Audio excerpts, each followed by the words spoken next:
All right. What's going on, boys? How you doing, Ginger? How you doing, Carlos? Let's get right into it.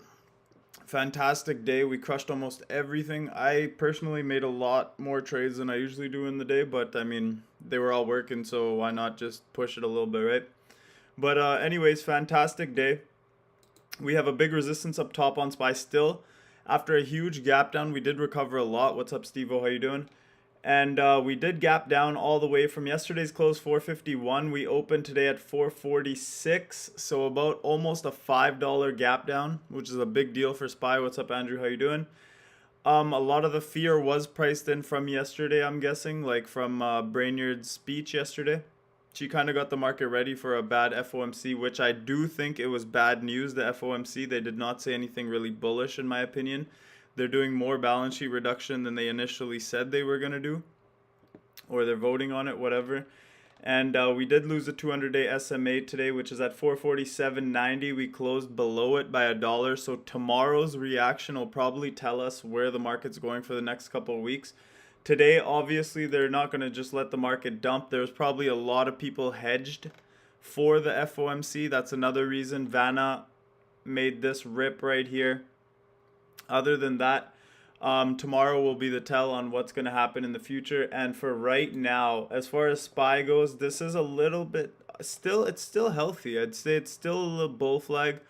It's still above the 50-day. It's still the 21 days at 446.77. So we closed below the 21-day and the 8-day and the 200-day. I'm not going to go as far as saying that it's very bearish. I'm not going to say it's very bullish either. So it's a very sticky situation right now. Tomorrow will probably be the tell on what the market actually thought of what the Fed said today. Other than that, QQQ, to go over, it's almost the exact same pattern. Jesus, man, I was hoping it wouldn't lag right now. All right, so again, QQQ, we have come down a lot in the last 2 days. Obviously, that puts the hourly and the 2-hour and the 4-hour, it makes the RSI start going down. Are we oversold is the question. RSI was way oversold today. Look at the hourly RSI on QQQ here. Maybe that was the only reason for the bounce at the end of the day. I mean, the RSI was way down in the 14s. The hourly RSI on QQQ, one of the biggest ETFs in the market, was at 14. When was the last time you seen it down at 14? My charts aren't loading properly, but for a little bounce into the end of the day there, which we got, is the question.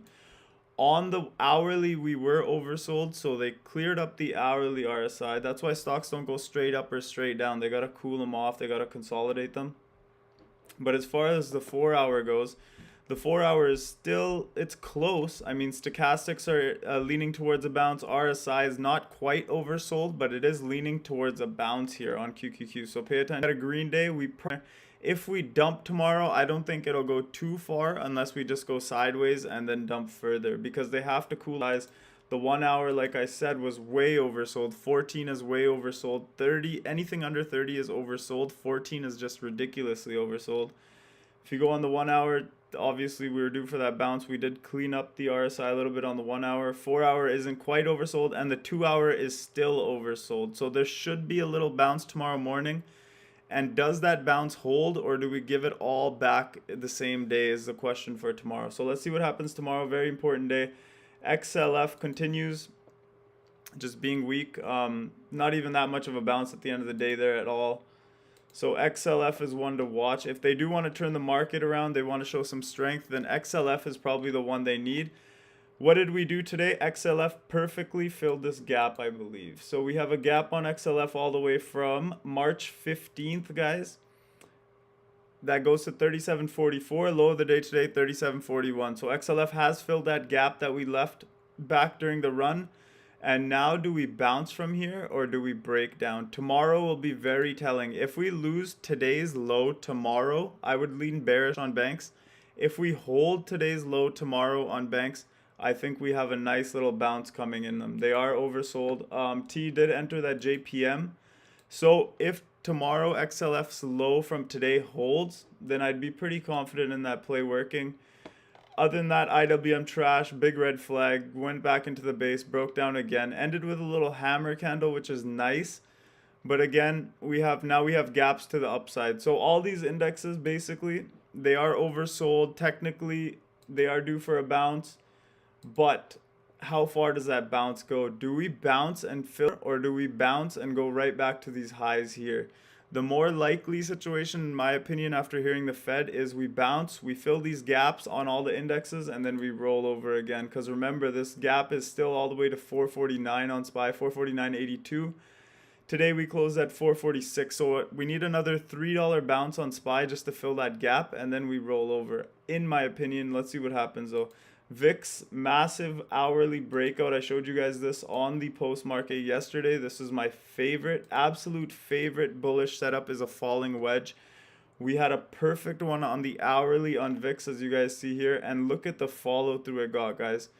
We touched the bottom and then straight up in a line for like 2 days, and then right at the end of the day it finally came down a little bit to retest that 200-day moving average, which I said on post market we might need to cool off the RSI and come down and touch this 200-day moving average, which is exactly what happened. Where do we go from here now? Does the VIX bounce? Does the VIX come down to the 50? Let's see tomorrow. AMD hit a scalp on this one today as well.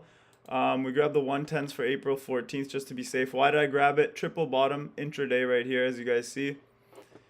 You guys can see it better if I draw it, I think. So we got almost exactly a triple bottom intraday. It did not want to lose that $101 mark. It went down to 101.71 today. 3 times it tried to get below that, didn't work. End of day, big pop. Caught these, sold a bunch, added more with profits. Position is pretty much free, not exactly free, so I still do need a pop on AMD tomorrow. See if we get that oversold bounce.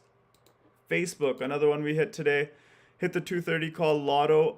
They went from 77 cents to about $1.50, so almost 100% just in that last little rip right here. I caught them at 77 cents, I think, on this candle, and then they went all the way to $1.50 something. I didn't quite get the 100%, but I sold near there. And this one is all off now, so this is great play. Congrats. TSM we caught in the morning off this little thing, literally off this little cloud thing that I've been trying out. We caught it in the cloud here. 10 minutes later, I sold it for like 15%. Got a nice move. Done and done. That's all I wanted. And didn't get followed through their downside. Nice little bounce. Closed much better than AMD and a bunch of the others, because we did close green on TSM today, which is a big thing. TSM closed green, whereas AMD closed... Did AMD close green? Let's see.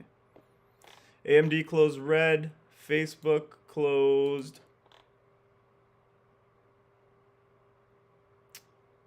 Sorry, internet's lagging. Facebook red. A lot of names are red. TSM closed green. So that is definitely something to pay attention to. If we do bounce, watch TSM for a big bounce, because this is also setting up for a big bounce back to try this base out again all the way at 108. So keep an eye on TSM for the rest of the week. Again, tomorrow literally can go either way. I have no idea. Apple caught a scalp on this one as well. The puts, I know Dhruv caught it with me. Yash caught it with me. I know a couple people that caught it with me. We tried it before earlier today, and it didn't quite follow through the way I wanted. That play was set up because SPY was dropping. Tesla lost the low of the day, and Apple was still well above low of the day. So I thought Apple would have a fall right here. We got a nice 10% on it. I didn't take it. I thought it would go farther, and it bounced back up, and I cut it break even. So no loss. I lost my commissions. I'm okay with that.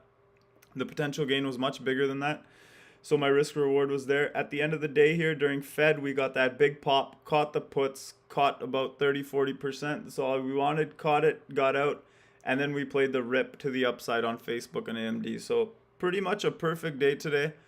Other than the close, I thought we would rip. Here's a DFS puts that we caught. So this morning on DFS, when it gapped down and kind of chopped around, when it came back down here, I wanted to see it take out the low of the day. As soon as I seen that it didn't take out low of the day right here around 10 o'clock, I cut them for a little gain, like 140 to 180, and then you guys see what happens later. When it fails to break the low of the day within the first half an hour, that kind of shows strength.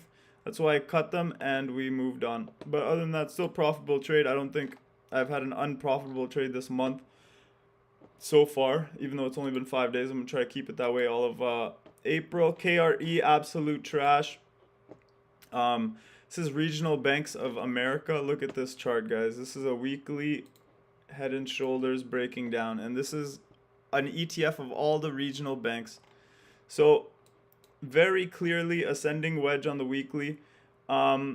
Tested it here in July, tested it again in September, again in December, and then February was just holding on by a string, and then finally we got that close below last week. This week followed through to the downside, and KRE I think comes all the way down to this 200-day moving average, which is at 56 bucks. So keep an eye on this one. I think there is still juice in this one for a short, maybe a little short-term bounce, but I will get back in the shorts if I take profits. It's an absolutely terrible chart. One chart to watch for tomorrow is a CCJ. Came down, consolidated, healthy, tagged the 21-day moving average perfectly, closed near the high of the day. Huge call flow coming into this name. Commodities, you guys know I'm bullish. It's uranium. If they start talking more about moving to nuclear energy, CCJ will benefit big time. Here's JPM for Mr. Turkey. I haven't looked at it today, but I already have the lines drawn out. Honestly, technically, I don't really see much. Yeah, I don't really know what to tell you. I mean, this big pop and then this much of giving back, this much of the move is not bullish in my opinion. Maybe an oversold bounce play. I don't know why T took it exactly, but as you guys see here, it looks very, very similar. Big pop, and then it gave it all back and then some. And it looks exactly the same. Big pop, and now it's giving it all back. Do we go and take out the lows, or do we oversold bounce back over 132.50? I don't really know, unfortunately, but you might have to ask T about this one technically. For me, it's not a play.